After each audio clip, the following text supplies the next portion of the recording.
Bienvenue sur Succès-vous. Aujourd'hui, je voudrais partager avec vous une question importante qui est l'écart de désir dans le couple. Est-ce que vous êtes prêt à visiter vos croyances? Alors allons-y. En fait, ce qui est embêtant dans l'écart de désir, quand une personne a plus envie que l'autre, souvent c'est comme ça que ça se passe, ou quand on n'a pas envie de faire les mêmes choses, eh bien ça génère en fait des souffrances. Des souffrances pourquoi? Parce qu'on se sent frustré et surtout ça génère aussi de l'angoisse parce qu'on va se poser tout un tas de questions. Est-ce que je viens combler les besoins de l'autre? Pourquoi est-ce que l'autre ne comble pas mes besoins?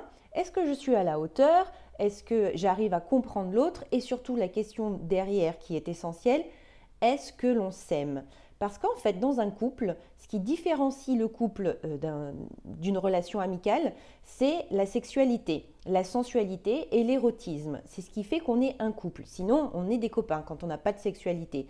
Parce que la sexualité, c'est pas seulement non plus un acte physique. C'est une relation très intime, privilégiée, qu'on n'a pas avec d'autres personnes. Alors quand on a un écart de désir, qu'on n'a pas envie en quantité ou en qualité de faire l'amour de la même façon, eh bien on va se créer tout un tas de scénarios pour essayer d'échapper à ça et de faire en sorte que ça aille mieux. Donc vous comprendrez bien que le décalage de désir est vraiment une question fondamentale dans le couple. Effectivement, il est intéressant de se demander pourquoi est-ce qu'on a un écart de décalage, un décalage de désir, pardon. Et surtout, quand on pense à ça, on peut se dire, ok, moi, j'ai ces envies-là, l'autre a ces envies-là. Finalement, est-ce que j'ai bien compris ce dont l'autre a envie?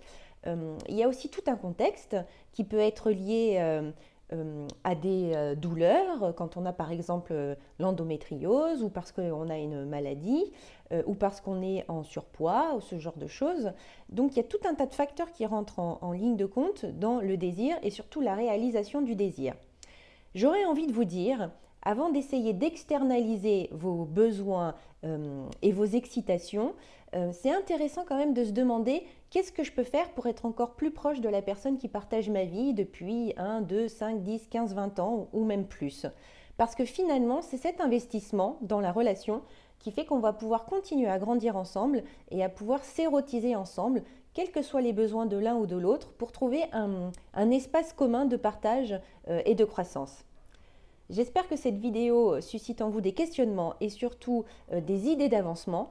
N'hésitez pas à liker la vidéo, à vous abonner à ma chaîne si vous trouvez que je peux vous apporter potentiellement quelque chose, vous chambouler un peu sur vos croyances parce que c'est quand on est secoué qu'on arrive à ouvrir sa pensée et donc récupérer sa pensée critique. Et puis vous pouvez m'envoyer un mail sur succèsez-vous@gmail.com ou aussi me suivre sur Facebook Sandy Boulanger Relaxologue. À bientôt!